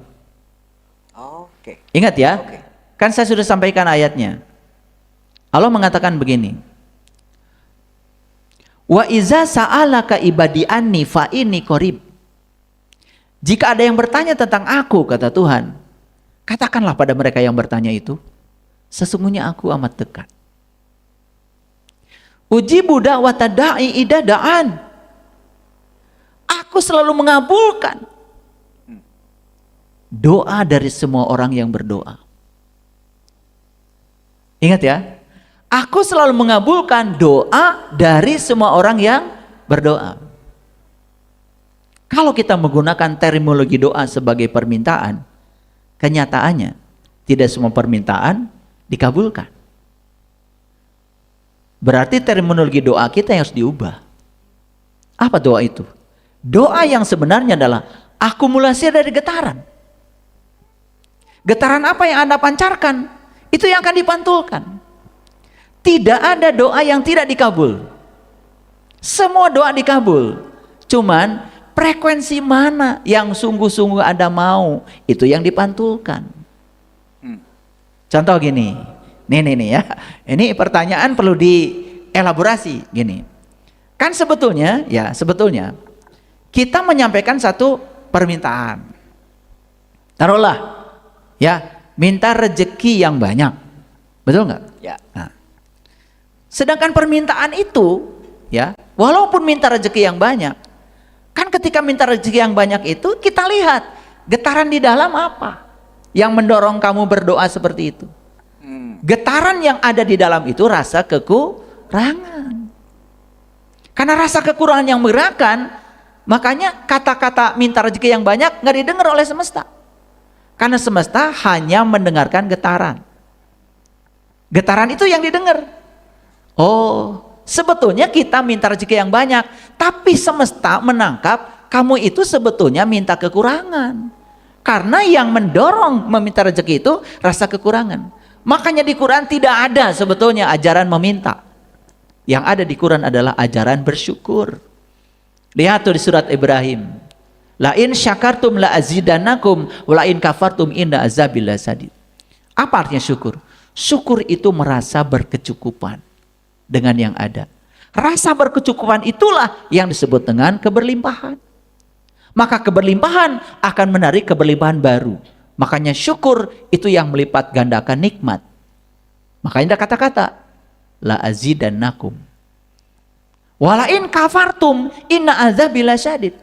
Tapi siapapun yang tidak menerima, siapapun yang menolak, kafartum, yang tertutup, selalu menolak kenyataan. Dapat uang 1 juta, memikirkan 10 juta, dan dia sedang menolak yang 1 juta sebetulnya. Untung yang 1 jutanya masih diam beberapa saat. Banyak orang yang terima uang 1 juta lalu bilang, kok cuma sebegini? Itu uang mendengar. Dan uang itu akan mengatakan, aduh nyesel deh saya datang ke rumah ini. Besok-besok saya nggak datang ke rumah ini lagi. Dan uang akan mencari cara untuk pergi dari rumah itu. Tiba-tiba anaknya sakit, sepeda motornya ketabrak, ada aja cara yang membuat uang itu pergi. Tapi kita tidak pernah jujur, seolah-olah motor ketabrak itu kesalahan orang lain. Ya, padahal uang sedang mencari cara untuk pergi akibat tindakan kita.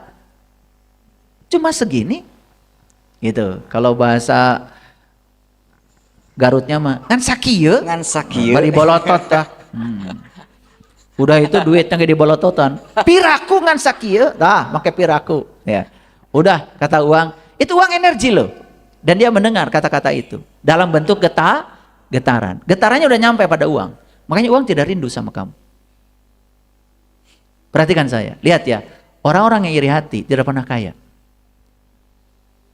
Orang-orang yang hidupnya selalu membandingkan dirinya dengan orang lain, gak akan kaya. Dan coba lihat, saya sudah menyaksikannya.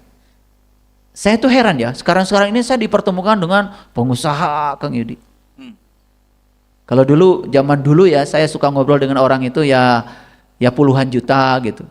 Sekarang ini saya jadi ikut-ikutan aja, ikut dengar Kang Yudi. Ya, saya baru beli tanah kemarin di situ. Nggak seberapa, itu cuma 12 M. Gitu. Udah mulai nggak seberapa 12 M. Saya amati itu orang-orang gitu. Ternyata yang saya perhatikan itu ya, dia kalau berbuat nggak pernah perhitungan. Jadi kalau menolong itu selalu tanpa pamrih. Kalau memberi itu selalu tidak mau diingat-ingat. Ya, bahkan pernah memberi sama saya, kemudian saya bilang terima kasih Pak. Udah jangan diulang-ulang. Mengucapkan terima kasih aja nggak boleh sama dia. Jangan diulang-ulang. Ya. Saya kalau sudah yang gitu-gitu suka lupa katanya. Jadi kalau dia memberi lupa. Saya perhatikan sifatnya.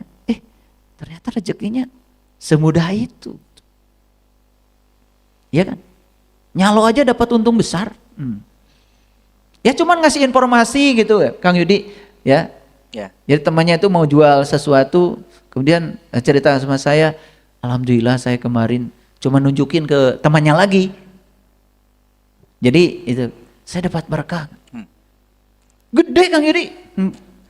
Tapi saya perhatikan, saya selidik itu cara-caranya itu. Oh ternyata kalau di restoran gitu, ya, duluan bayar.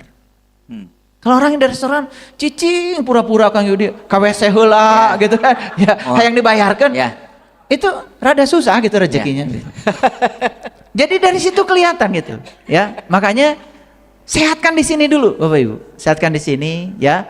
Jadi kalau di sininya negatif ya, masih ada kebencian, iri hati, suka membicarakan orang kaya dengan dendam, apalagi berprasangka buruk. Oh, pantas utama Bengharuk ya ada anu. Nah itu. Coba lihat yang kayak gitu tuh, ya. Coba yang kayak gitu. Itu pasti minta tolong besok-besok. Nggak akan maju. Karena apa? Nah, dijumlahkan lagi E sama dengan H kali F. Coba frekuensi apa yang diulang-ulang di otaknya? Frekuensi iri hati? Frekuensi prasangka buruk? Apakah tidak dekabul? Dekabul. Di frekuensi itu. Jadi yang dikatakan uji budak watadai idadaan, aku mengabulkan setiap yang berdoa jika dia berdoa. Saya tidak menemukan di ayat manapun di Quran yang mengatakan bahwa Allah tidak mengabulkan doa. Yang saya tahu di Al-Quran cuma ada satu ayat, Allah mengabulkan semua doa. Jadi Bapak Ibu, mohon maaf, kalau ada orang yang ngajarkan doa itu yang dikabul, tidak dikabul, itu udah bohong. Gak ada ayatnya. Karena di Quran itu semua doa dikabul.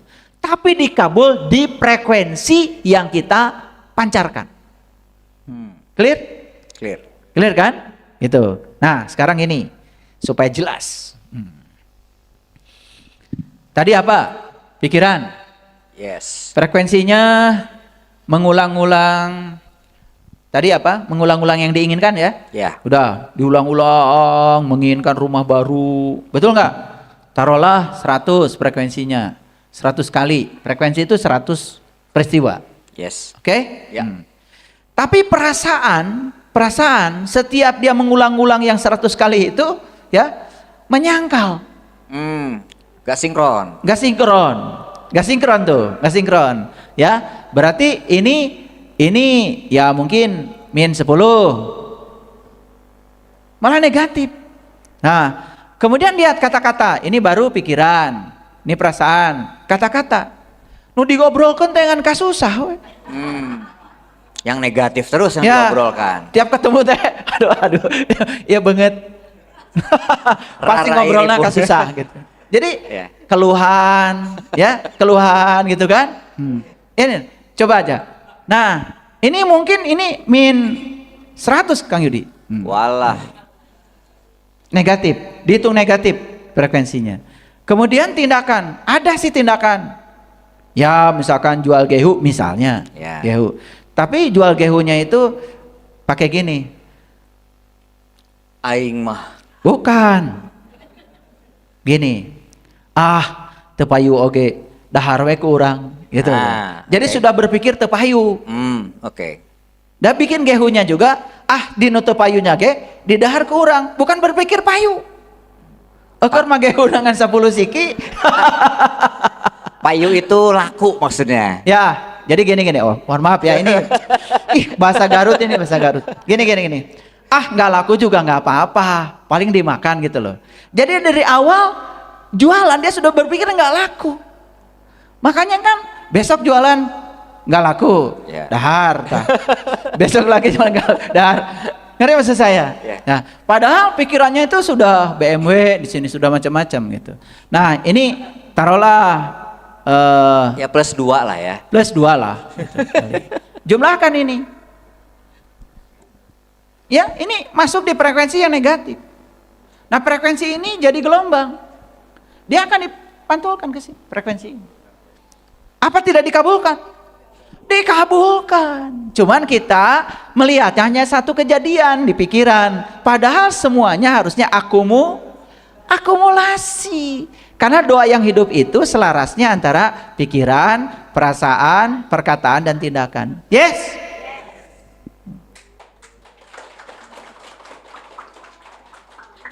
Coba Bapak Ibu. Ya. Jadi pulang dari sini kalau ada orang, kalau ingin doanya dikabul, tempatnya di anu. Salah. Karena tidak ada doa tidak dikabul. Ya. Jadi tempat untuk berdoa di mana? Ya di sini. Pikiran di sini, perasaan di sini, alatnya sudah ada di sini, kata-kata di sini, tindakan juga di sini. Semua ada di sini. Jadi kalau begitu apakah keberlimpahan di sini? Di sini. Wujud keberlimpahan yang paling utama adalah pikiran, perasaan, perkataan, tindakan. Silahkan olah itu menjadi selaras. Mulai dari yang kecil-kecil, Bapak Ibu. Tetapi konsisten. Cikaracak, Ninggang batu. yang batu, laun-laun Janten legok. jadi legok. Nah, Terjemahkan itu apa? Kang Yudi. Apa itu? Iya, pokoknya mah. Ya. Cikaracak air, Air, netes. Cikaracak itu air yang jatuhnya itu cuman tes, frekuensinya kecil. Misalkan satu menit cuma 2 tetes. Nah itu namanya Cikaracak. Ninggang batu. Itu dia memukul batu, menyentuh permukaan batu. Karena saking konsistennya, walaupun kecil-kecil, itu batu jadi berubah. Batunya jadi bolong. Nah, jadi sebetulnya Bapak Ibu, kalau kita membiasakan sekarang, pikiran, yang kecil-kecil lah dulu, perasaan, kata-kata. Jadi kalau berkata itu selalu menguatkan. Selalu menguatkan. Misalkan kalau ada satu kejadian, mohon maaf ya, kejadian kehilangan lah, kejadian kehilangan. Tidak fokus pada kehilangan. Kata-katanya selalu menguatkan. Nanti juga pasti ada gantinya. Tidak ada yang benar-benar hilang. Karena sebetulnya yang terjadi hanya akan dirubah dalam bentuk yang lain. Yes. Kan kata-katanya menguatkan. Nah itu doa yang hidup. Doa yang hidup. Dan doa itu bahasanya cuma satu. Bahasa getaran. Oke, mantap. Waduh, ini kalau bahasa Inggrisnya itu bahasa keseharian saya kan bahasa Inggris ya. Mundel. Mundel itu padat. Semuanya daging. Ada pertanyaan, ya sederhana tapi ini keren buat saya. Bagaimana membedakan bahwa yang ayah sampaikan itu beliau ini memaknainya sebagai afirmasi, bagian dari afirmasi. Bagaimana membedakan bahwa ini tuh afirmasi yang tanda kutip selaras, bukan berhayal, bukan mempura-purakan diri. Ya. Bagaimana mengidentifikasi itu ya? Jadi sebenarnya afirmasi itu hanya bagian kecil dari energi untuk menguatkan frekuensi. Jadi contoh tadi, seseorang kehilangan sesuatu, tapi kemudian dia percaya bahwa tidak ada peristiwa yang buruk dalam semesta ini. Tidak ada yang benar-benar hilang. Apalagi dia sadar kalau dalam semesta ada namanya hukum kekekalan massa. Tidak ada yang hilang. Energi pun tidak pernah hilang. Karena energi tidak bisa diciptakan, tidak bisa dimusnahkan, hanya berubah bentuk. Jadi sebenarnya kehilangan itu tidak ada. Yang ada adalah diganti dengan bentuk yang lain. Nah kemudian dia mengeluarkan kata-kata yang menguatkan dirinya. Misalkan begini, gak ada yang benar-benar hilang. Saya yakin ini yang terbaik dari Allah. Tuhan sedang mengganti dengan bentuk yang lebih baik lagi untuk kebaikan saya. Itu afirmasi. Tapi afirmasi menenangkan gak?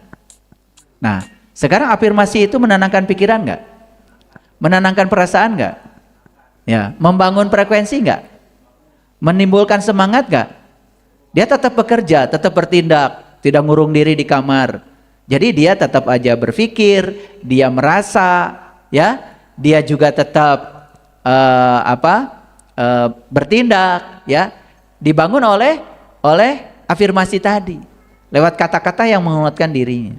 Coba bayangkan kalau kata-katanya begini, wah, jika mau balik deui, tuh kan, betul nggak? Ketika begitu apa yang terjadi dengan pikiran? Pikiran tambah buruk, perasaan tambah buruk. Nah, ingat, pikiran yang buruk, perasaan yang buruk, itu akan menarik lebih buruk lagi. Sehingga kita akan masuk pada siklus keburukan yang semakin dalam. Itulah yang di Quran dikatakan, kalau kita masuk ke dalam neraka, kholidina fiha, itu abadi. Abadi dalam siklus keburukan. Sama, kalau orang masuk ke dalam surga, kholidina fiha, dia akan masuk ke dalam siklus kebaikan. Makanya jangan heran kalau ada kata-kata, yang miskin tambah miskin, yang kaya tambah kaya. Itu sebetulnya ya bukan peribahasa yang buruk. Itu bahasa psikologi dari siklus. Karena itu juga bahasa Quran. Yang miskin tambah miskin artinya kalau seseorang masuk ke dalam jurang neraka, pikirannya buruk, perasaannya buruk, maka dia akan menarik semua yang buruk. Nah yang buruk akan menarik pikiran buruk lagi, perasaan buruk lagi, menarik yang lebih buruk lagi. Dia akan masuk ke dalam siklus keburukan yang semakin dalam. Nah kalau tidak dihentikan sangat berbahaya. Nah cuma menurut riset neuroscience ternyata penderitaan itu ada titik nadirnya. Jadi ketika seseorang mengalami keburukan yang terus menerus, itu menjadi tapal kuda. Itu justru menjadi titik kebangkitan. Makanya kenapa ya orang-orang banyak memahami kalau cerita kiamat seperti cerita kehancuran. Padahal kiamat sendiri kan artinya bangkit kan? Karena untuk kebangkitan itu harus mengalami dulu kehancuran. Jadi hancur, piraku sangsara wae, nah baru bangkit. Tetapi bukan berarti kiamat itu hari kehancuran. Karena kiamat itu kebangkitan. Sebelum bangkit ada kehancuran gitu loh. Yes, sepaket. Ya, nah itu. Jadi kembali lagi kepada pertanyaan yang tadi itu, Kang Yudi. Apa tadi? Bagaimana mengidentifikasi bahwa ini saya berafirmasi, saya bukan Oh ya, berkhayal. oke. Jadi ya,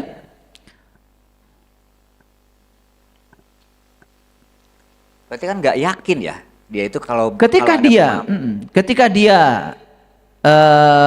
apa itu mengatakan sesuatu, memikirkan sesuatu, malah justru menjustifikasi seolah-olah itu adalah hayalan, dia sendiri yang beri label itu. Ya bagi dia berarti itu adalah main-main, oh cuma hayalan gitu. Betul nggak? Harusnya kan ya sudah saja, karena kita diberi pikiran untuk mencipta, ya mencipta aja, terus saja mencipta. Dan kita disuruh mencipta tanpa batas. Dan yakinlah akan afirmasi itu. Iya, mencipta tanpa batas. Makanya kembali kepada pertandingan ngalamun teh ya, yang di Korea tadi. Ternyata ya, yang jadi juara itu adalah yang detak jantungnya makin stabil. Berarti saat dia itu melamun, sebetulnya dia sedang memasuki ya dimensi yang produktif. Berarti dia sedang memasuki keyakinan yang dalam. Betul nggak? Keyakinan bahwa yang dia imajinasikan akan terjadi, menimbulkan ketenangan. Ya. Makanya kan yang juara itu yang jantungnya paling stabil. Karena setiap orang yang ikut pertandingan itu terhubung dengan alat medis. Ya. Moal kabedag jika nama. Ya. Kita mah ngelamun jatuhnya jadi tidur ya. Nah gitu. Jadi gini Bapak Ibu ya. Pokoknya sekarang ya saya sudah bilang. Di dalam diri kita tuh ada satu kekuatan yang hebat. Namanya cinta. Cinta tuh kekuatan positif. Ya, Thomas Alva Edison pada saat memikirkan lampu, mungkin oleh ibunya, oleh tetangganya dibilang melamun. Tapi dia kan punya keyakinan ya bahwa ini pasti akan jadi. Dan ternyata lampu tercipta. Sama seperti ya penemu sinar X, Ronson. Ronson bilang nanti saya bisa memfoto ya memfoto objek yang bisa menembus daging. Saat itu tertawakan loh Ronson sama semua orang fisika. Bagaimana? Dan saat itu mungkin orang menganggap itu lamunan. Tetapi dia punya kekuatan yang dalam. Dan frekuensinya ditingkatkan. Dan ternyata apa yang terjadi? Terciptalah Ronson, sinar X. Dan sekarang betul-betul yang dikatakan beliau saat itu, yang oleh orang lain disebut lamunan, menjadi satu kenyataan. Film The Matrix Ya. itu kan sebetulnya fiksi. Mungkin dianggap lamunan oleh orang yang tidak mengerti. Tetapi si pembuat film itu punya imajinasi yang kuat dan rasanya cukup kuat. Dan dia merasakan seolah-olah itu akan menjadi kenyataan. Dan sekarang sudah menuju itu. The Matrix itu sekarang sudah ada kan pemenang hadiah Nobelnya.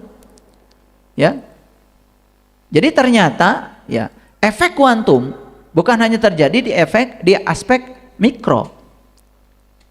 Jadi efek kuantum bisa terjadi dalam dunia makro. Jadi bahkan nanti ya manusia bisa menselaraskan diri dengan tembok pada level energi tertentu, dia bisa menembus tembok. Wow. Kan tembok ruang kosong, ini juga ruang kosong. Tinggal konfigurasi energinya seperti apa yang menyebabkan dia bisa menembus. Padahal di film itu baru fiksi. Tetapi tidak mungkin ada orang pemenang hadiah Nobel fisika kuantum kalau itu fiksi.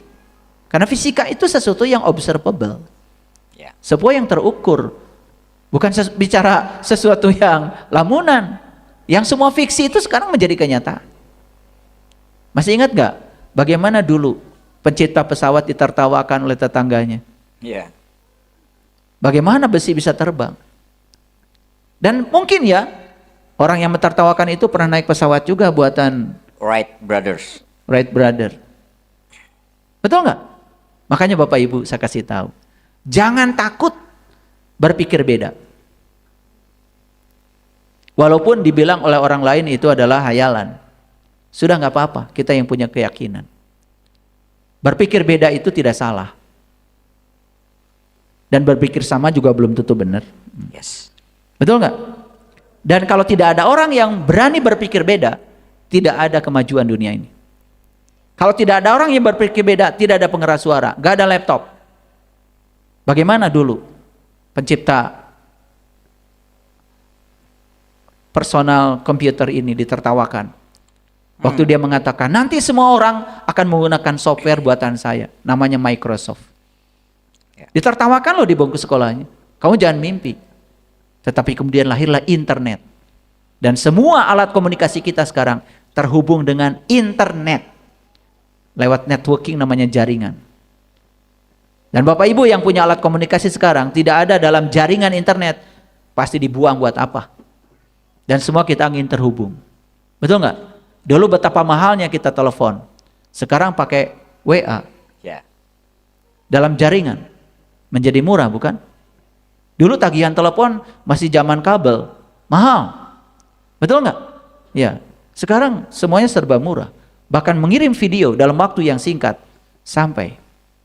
Karena kita semua alat komunikasi kita, device kita sekarang sudah berada dalam jaringan. Sama Bapak Ibu dengan manusia. Kalau manusia ingin terkomunikasikan dengan Tuhan, beradalah dalam jaringan Tuhan. Jangan keluar dari jaringan itu. Karena sebetulnya setiap saat Tuhan ngasih sinyal pada kita. Dan Tuhan mengirim jaringan setiap saat. Cuman sekarang coba dicek alat komunikasi kita ini benar apa tidak. Jangan-jangan sering error, lelet. Betul nggak? Padahal sinyal dari sana cukup kuat. Data cukup kuat. Tetapi kita tidak bisa menangkap data itu. Akibat apa? Akibat di sini ada masalah. Dan semua kita ada dalam tubuh ilahi. Dan semua kita ada dalam jaringan ilahi. Harusnya semua kita bisa terkomunikasi dengan dia. Ya. Itulah keberlimpahan. Ya, kita bisa terhubung dengan ilahiyah. Tapi jangan lupa juga beli pulsa, beli paketnya.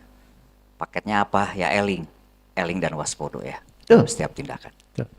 Li zikri. Aqimis sholata li zikri. Makanya sholat itu yang benar, itu sepanjang waktu. Karena eling itu tidak bisa dibatasi oleh waktu. Orang tidak korupsi ketika sedang sholat. Karena habis sholat korupsinya. Betul nggak? Itu gara-gara sholatnya dibatasi waktu.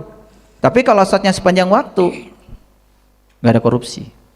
Karena dia sholat sepanjang waktu. Berarti dia ada dalam jaringan komunikasinya Allah. Itu adalah eling lan waspodo. Itu ada dalam networkingnya Allah.